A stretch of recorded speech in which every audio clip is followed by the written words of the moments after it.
보면은 예수님이 가이사랴 빌립보 지방에서 제자들에게 질문하는 것으로 이야기가 이제 진행이 됩니다. 사람들이 나를 누구라 하느냐? 예수님 제자들에게 물어봤어요. 그랬더니 사람들이 예수님은 어떤 분이라고 하더이다 라고 하는 걸 말해요. 그런데 이게 다 누구 생각으로 하는 거냐면 자기들 생각으로 하는 이야기입니다. 자기들 생각으로 한다는 것은 무슨 뜻이냐면 자기가 원하는 모습의 예수님을 말하고 있습니다. 자기가 기대하는 모습의 예수님을 말한다는 겁니다.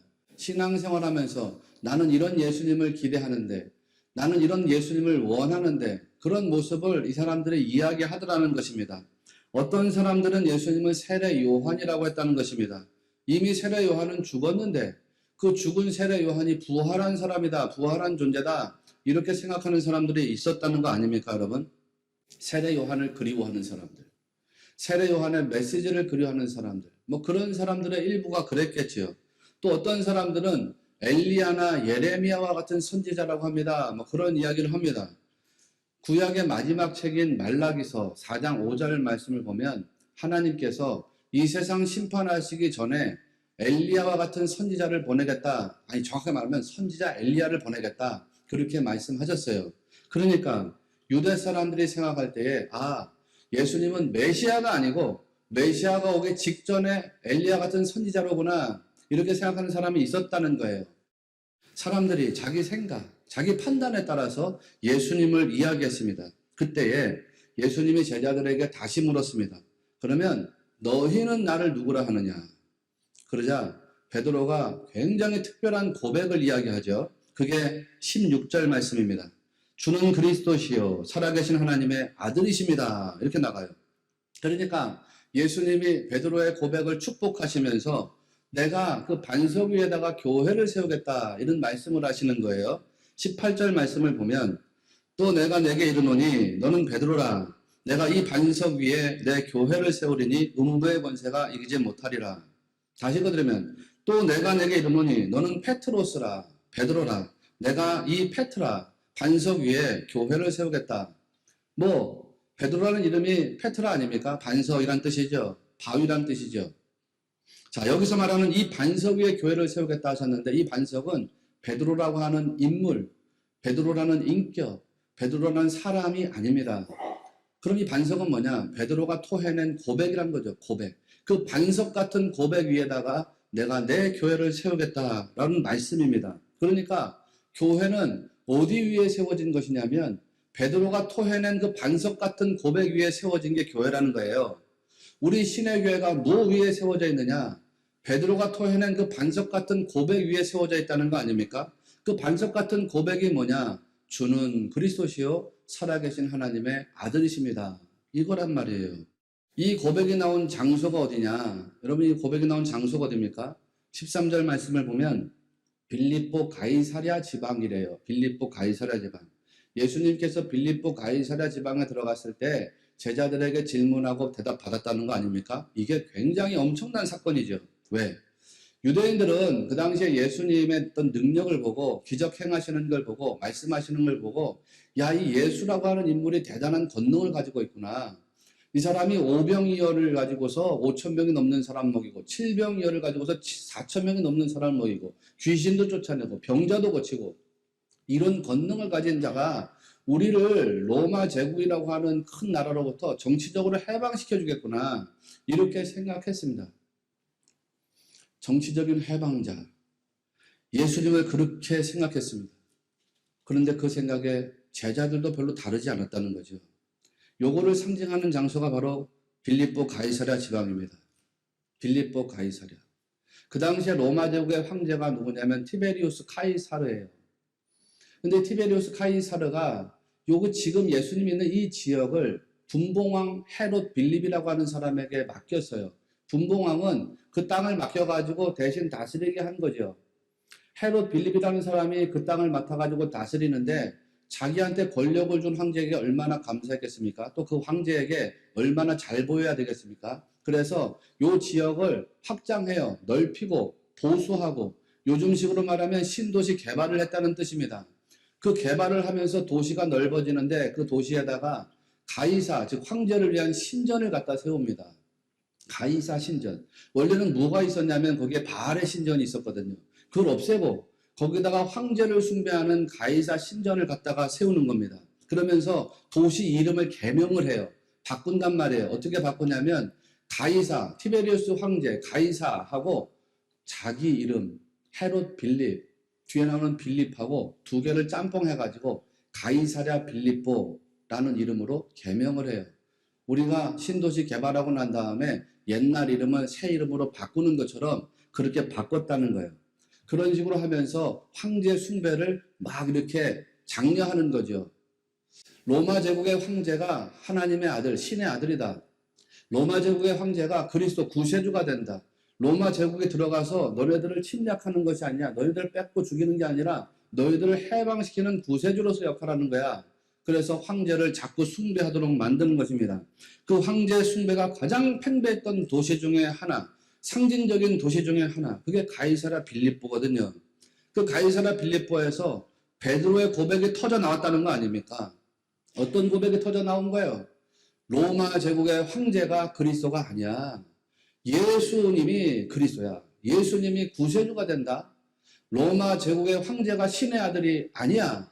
예수님이 살아계신 하나님의 아들이시다. 이 고백을 한 것입니다. 여러분, 그리스도인은 바로 이 고백 위에서 신앙하고 이 고백 위에서 살아가는 존재들입니다. 우리는 세상적이고 세속적인 것에서 어떤 구원을 기대하지 않습니다. 이게 재물이든지 권세든지 지식이든지 사람이든지 성도는 거기에서 구원을 기대하지 않습니다. 그런 것들은 그리스도가 아닙니다. 그런 것들은 살아계신 하나님의 아들이 아니라는 거죠. 오직 예수 그리스도만이 구세주가 되십니다. 예수님만이 살아계신 하나님의 아들이 되시고 예수님만이 나를 구원하시는 구원의 주가 되신다는 게 우리 믿음의 고백이라는 거 아닙니까? 이 고백 위에 우리가 다 있다는 거예요. 예수님께서 베드로의 그 고백을 듣고 난 다음에 너무 기뻤어요. 너무 기뻤거든요. 그런데 그 고백은 자기 생각으로 나온 게 아니라는 것을 깨닫게 해주세요. 그 고백은 하나님의 뜻을 들여다보게 하신 성령님의 은혜다라는 사실을 깨닫게 해줘요. 그래서 17절에서 말씀이 이렇게 나갑니다. 예수께서 대답하여 이르시되 바요나 시몬아 너가 복이 있도다. 이를 내게 알게 하니 이는 혈육이 아니요 하늘에 계신 내 아버지시니라. 왜 세상 사람들이 불행한 것입니까? 진리를 모르기 때문이죠. 천국과 지옥의 실제를 모르기 때문이죠. 자기 인생이 마치 바람을 잡으려는 것처럼 허망하다는 사실을 깨닫고 있지 못하기 때문이죠. 예수님을 붙잡아야지 거기에 생명이 있다는 사실을 모르기 때문입니다. 그래서 불행한 것이거든요. 사랑하시는 여러분, 여러분 안에 이 진리에 대한 믿음이 확실하게 세워지게 되시기를 주의 이름으로 소망합니다. 이게 확실하게 믿어져야 돼요. 인생은 반드시 하나님의 심판대 앞에 서게 돼 있습니다. 저나 여러분이나 다 하나님의 심판대 앞에 서게 돼 있어요. 그 심판대 앞에서 어떤 사람이 천국의 문을 열고 들어갈 것이냐, 어떤 사람이 천국의 문을 열고 천국 영생으로 들어갈 것이냐. 오늘 19절 말씀을 보십시오. 내가 천국 열쇠를 내게 주리니 너가 땅에서 무엇이든지 매면 하늘에서도 매일 것이요 너가 땅에서 무엇이든지 풀면 하늘에서도 풀리리라. 여러분이 기도하면 하늘에서 뭐가 풀리고 기도 안 하면 안 풀리고 그런 뜻이 아닙니다. 복음의 본질을 말씀하고 있죠. 예수님께서 천국 열쇠를 주셨대요.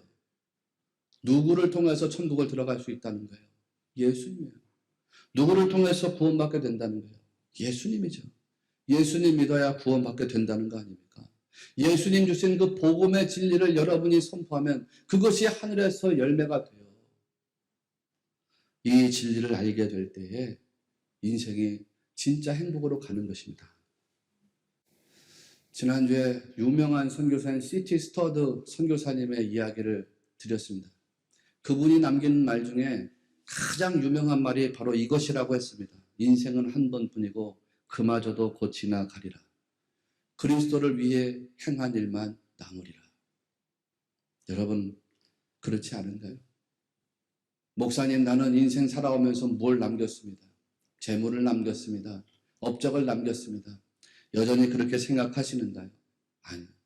그거 다 썩어지고 사라지겠지요. 무엇만이 남느냐? 그리스도를 위해 행한 일만 남는다는 거 아닙니까? 구원의 확신을 가진 사람들이 이런 고백을 가지고 살게 돼 있어요. 사랑하시는 여러분, 여러분에게 그런 구원의 확실이 정말 확실하게 믿음 안에 세워지게 되시기를 바란다는 거 아닙니까? 그 확신을 반석으로 해서 주님과 신실한 관계를 이어나가야 된다고요. 신실한 관계라고 했잖아요. 신실한 관계. 어정쩡한 관계 말고 신실한 관계. 신실한 관계란 뭐예요? 친밀한 관계예요. 신실한 관계란 뭐예요? 순종하는 관계예요.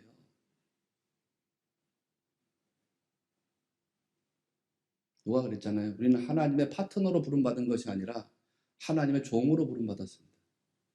근데 사람들이 착각해요. 자기는 하나님의 파트너로 부름받았다고. 하나님하고 대화하면 하나님 이렇게 하죠, 저렇게 하죠. 아니에요. 종이에요, 종. 그저 순종하는 관계라는 거 아닙니까? J.D. 그리어 목사님이 목사가 되기 전에 중학교 축구팀의 코치로 일한 적이 있습니다. 어느 대회에서 좋은 성적을 냈어요. 준결승까지 올라갔는데 그 준결승전에서 만난 팀이 상당히 강팀이에요.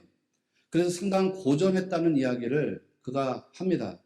고전한 이유는 상대팀이 강팀인데 그 강팀이 된 이유는 그 팀에 너무 뛰어난 선수가 한 명 있어요. 완전히 그 팀의 스타 플레이어예요. 그 팀에서 너무 탁월한 실력을 가지고 있기 때문에 도무지 이 팀의 선수들, 자기 팀의 선수들이 따라잡을 수가 없는 것입니다. 그런데 그 선수는 중학교 학생인데 그것도 여자예요. 남자들이 뛰는 축구 시합의 여자예요. 그 탁월한 선수로 인해서 자기 팀이 완전히 수세에 몰렸습니다. 후반전 종료 11분을 남겨두고 스코어가 2대 0으로 멀어졌습니다. 그때 J.D. 그리어가 자기 팀의 수비수를 불러서 말했습니다. 이런 말에서 데이빗, 나는 저 아이가 우리 열린 골대에다가 골을 집어넣는 골을 더 이상 보지 못하겠다. 저 선수가 우리 골대에다가 골을 집어넣는 모습을 나는 더 이상 보지 못하겠어. 나는 그 골을 보는 거에 너무 질려버렸어. 남은 시간 너에게 한 가지 임무가 있다. 너의 임무는 딱 하나야. 내 임무는 바로 저 아이다. 저 아이가 너의 임무야. 알겠지? 그러자 그 수비수가 엄지손가락을 착 쳐들었다는 게 알았다는 뜻이죠. 야, 다른 선수도 신경 쓸 거 없어. 너는 저 선수만 마크하면 돼. 이게 임무라는 거예요. 그 수비수가 경기장 안으로 뛰어 들어가려고 할 때에 다시 한번 J.D. 그리어가 그 선수를 불렀습니다. 그리고는 이렇게 말했대요. 그런데 데이빗, 규칙에 따라서 해라. 그러자 아이가 잠깐 동안 멈춰서서 이해할 수 없는 표정을 지었대요. 그러더니 고개를 끄덕이고 경기장 안으로 뛰어 들어갔습니다. 그 뒤로 여러분 무슨 일이 일어났는지 혹시 상상이 되시는가요? 몇 분 뒤에 상대팀의 스타 플레이어가 공을 잡고 수비 진영을 막 휘젓기 시작했습니다. 그리고 결국에는 노마크 찬스가 열렸습니다. 그 선수가 골을 집어넣으려고 할 때 갑자기 뒤에서 데이빗이라고 하는 수비 선수가 엄청난 태클을 걸어왔습니다. 그가 표현하기로 축구 경기에서 볼 수 있는 태클이 아니라 마치 미식 축구에서 하는 태클처럼 온몸을 사용해가지고 위험한 태클을 뒤에서 걸었다는 거죠. 그 선수가 위험하게 부상을 크게 당할 정도로 위험하게 태클을 걸었다는 것입니다. 그러면서 하는 말이 그 수비수는 자기 코치에게 인정받기 위해서 그토록 위험한 일을 저질렀다는 거예요. 누구에게 인정받으려고요? 코치한테 인정받으려고. 메이저리그 경기를 우리가 봅니다, 가끔. 근데 메이저리그 경기를 할 때 선수에게 코치가 이해할 수 없는 명령을, 이해할 수 없는 사인을 내릴 때가 있습니다. 코치가 투수에게 사인을 주는데 상대팀 타자에게 빈볼을 던지라는 사인을 내릴 때가 있습니다. 그 선수의 사기를 저하시키려고 혹은 그 팀의 사기를 다운그레이드 시키기 위해서 상대팀 타자의 몸에 맞추는 볼을 던져라 이런 사인을 내릴 때가 있어요. 그러면 투수는 자기가 벌금을 내야 된다는 사실을 압니다. 그리고 그 즉시로 자기가 퇴장당한다는 사실을 압니다. 그러면서도 그는 그 사인에 따라서 타자의 몸에다 빈볼을 갖다 던집니다. 이해하기 어렵습니까, 여러분? 여러분의 직장 생활에서도 혹시 그런 경우가 있지 않았던가요? 윤리와 도덕적 양심에 어긋나는 일들 말입니다. 지금 제가 말씀드린 두 가지 사례에서 이 사람들은 완전히 스포츠맨십을 어긴 거죠. 윤리적으로 도덕적으로 말도 안 되는 일을 한 거죠. 그런데 이 선수는 자기 팀에 인정받기 위해서, 자기 코치에게 인정받기 위해서 그 말도 안 되는 비윤리적인 행위를 하더라는 거 아닙니까? 여러분 그렇지 않았습니까? 여러분도 윤리와 도덕적 양심에 어긋나는 일들을 혹시 행한 적 없습니까? 직장 상사에게 인정받기 위해서, 나의 팀에게 인정받기 위해서, 내 사업을 지키기 위해서, 내가 회사에서 인정받기 위해서 혹시 그런 일을 하지 않았습니까? 그런데 여러분, 우리가 주님께 인정받기 위해서 그거보다 더 심한 것도 하실 수 있겠습니까? 우리가 주님께 인정받기 위해서 그 정도까지 아니면 그 이상도 하실 수 있겠습니까? 네, 주님. 주님이 그저 가라 하면 가고 멈추라 하면 멈추겠습니다. 주님이 가라 하면 가고 서라 하면 서겠습니다. 내가 생각할 때 상식에 맞지 않습니다. 내 논리에 맞지 않습니다. 그래도 주님, 내가 그렇게 하라 그러면 하겠습니다. 여러분도 내가 퇴장당할 것을 알면서, 내가 벌금을 물어야 될 것을 알면서까지라도 그렇게 하실 수 있겠습니까? 주님, 나는 그렇게까지는 순종하기가 어렵습니다. 주님, 나는 그렇게 하려고 예수님 믿은 것도 아니고 그렇게 하려고 교회를 다니는 것도 아닙니다. 혹시 이렇게 말하고 싶습니까? 그러면 여러분 죄송하지만 아직 예수님을 나의 주님이라고 영접하지 못하신 것입니다. 주님이 신실하신 분이라고 여전히 신뢰하지 못하고 있는 것입니다. 예수님이 제자들에게 뭘 가르치고 싶었을까요? 사람들의 생각이 아닙니다. 여러분의 지성이 아니에요. 여러분의 판단이 아니에요. 자기 생각과 경험이 아니거든요. 내가 생각하는 그리스도가 아닙니다. 내가 기대하고 원하는 그리스도를 가르치려고 한 것이 아닙니다. 하나님 아버지께서 생각하시는 그리스도, 하나님 아버지께서 세우시려는 그리스도, 그거를 바라보고 그거를 붙잡게 하시려는 것입니다. 내가 믿고 싶은 그리스도, 내가 바라보고 싶은 그리스도가 아닙니다. 하나님께서 세우기를 원하시는 그리스도, 그 그리스도를 붙잡으라는 거거든요. 그거를. 그 예수 그리스도를 붙잡으면 인생 문제가 다 풀리게 된다는 것을 주님이 지금 보여주고 싶은 겁니다. 여러분, 여러분이 기대하고 원하는 예수님이 어떤 분이에요? 그거를 찾으려고 하지 마십시오. 하나님이 여러분에게 보여주기를 원하시는 예수 그리스도, 하나님이 여러분 인생에 세우기를 원하시는 예수 그리스도, 말씀에 있는 예수 그리스도, 그 예수님을 붙잡기를 소원하는 성도들이 되십시오. 그러면 여러분이 고민하고 갈등하는 문제가 다 풀리게 돼 있어요. 다 풀리게 돼 있어요. 구원의 문제 당연히 풀리겠죠. 기도 응답의 문제 다 풀려나갑니다. 여러분에게 있는 고난의 신비, 환난과 어떤 역경의 문제들, 이런 거 다 풀리게 된다, 이런 말씀입니다. 노진준 목사라는 분이 있습니다. 이분이 회복하라는 설교집을 냈어요. 내가 그 책을 사서 읽어본 것이 아니라 내 아내가 그 책을 사서 보더니 자기한테 은혜가 된대요. 그 나보고 읽어보라고. 그래서 내 아내가 그 책을 구입했는데 내가 읽었습니다. 그 회복하라는 설교집에 자기 간증이 나와요. 간증이 나오는데 제가 간증을 소개해 드릴게요. 이분이 태어난 지 8개월부터 소아마비 장애를 가지게 됐답니다. 생후 8개월부터 소아마비 장애를 가지고 살게 됐습니다. 고등학교 2학년쯤일 때에 목사가 되겠다라고 서원하고 그때부터 하나님한테 거의 매일 기도한 제목이 있답니다. 고등학교 2학년 때부터 대학교 2학년이 될 때까지 4년 동안 거의 하루도 빼먹지 않고 기도한 제목이 뭐냐? 하나님, 내 다리를 고쳐주세요.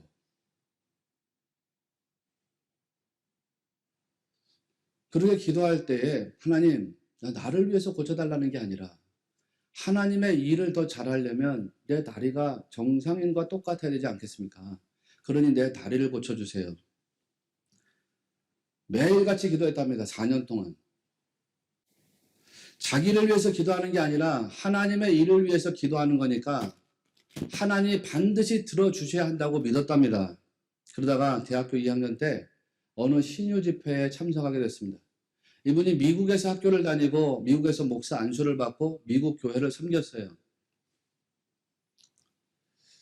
그러니까 이분이 참석한 교회가 미국 교회예요. 한 30명 정도가 신유 집회에 참석했답니다. 근데 30명 중에 젊은 사람은 자기 하나고 나머지는 다 나이 드신 어르신들이라는 거예요.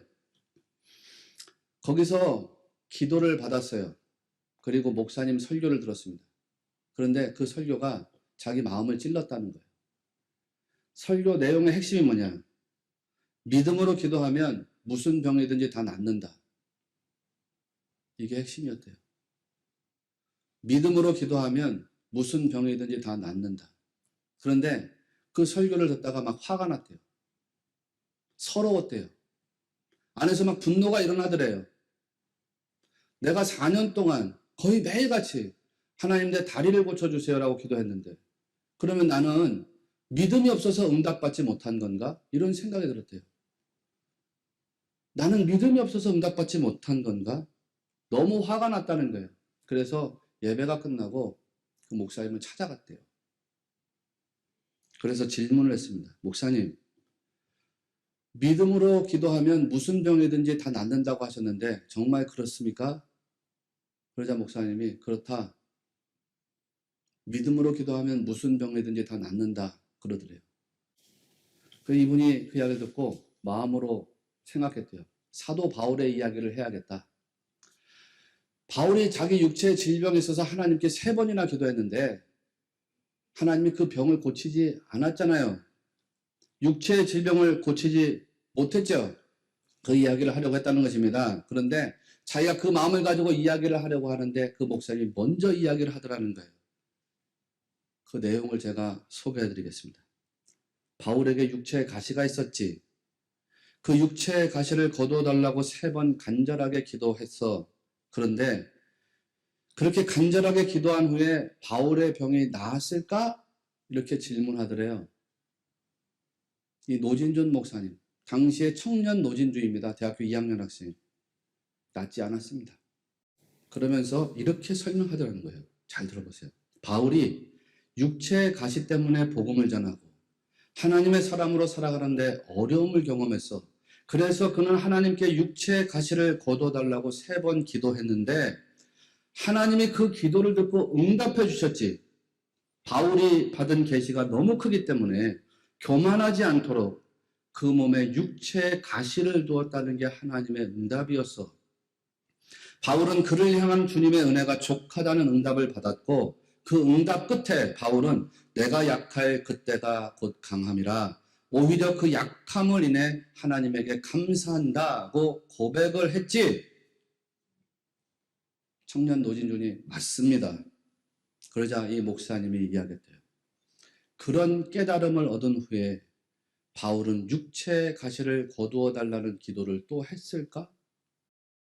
하지 않았을 겁니다. 그러자 그 목사님이 말했습니다. 그러면 바울의 병이 나은 거다. 그 육체의 가시가 이제 바울에게는 더 이상 병이 아니라 하나님이 사용하시는 수단일 뿐이었지. 그러니까 그의 병은 나은 거다.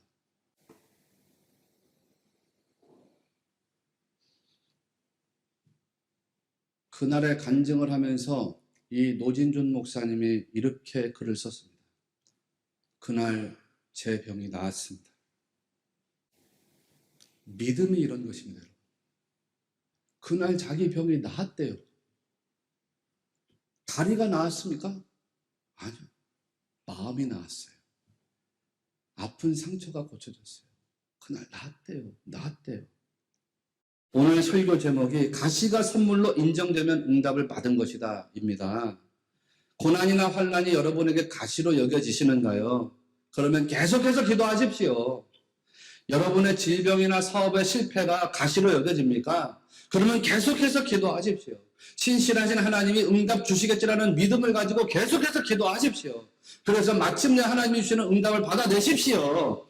그런데 여러분, 여러분에게 있는 질병이나 여러분에 있는 환난이나 고난이나 아픔이나 상처가 가시로 여겨지지 않는다면, 더 이상 가시로 여겨지지 않는다면, 물론 내 인생을 불편하게 하는 것이기는 하지만 그것이 이제는 내 인생의 가시로 여겨지지 않고 하나님이 내게 주신 선물로 여겨진다면 하나님께 감사를 고백하고 하나님을 찬송하는 성도들이 되십시오.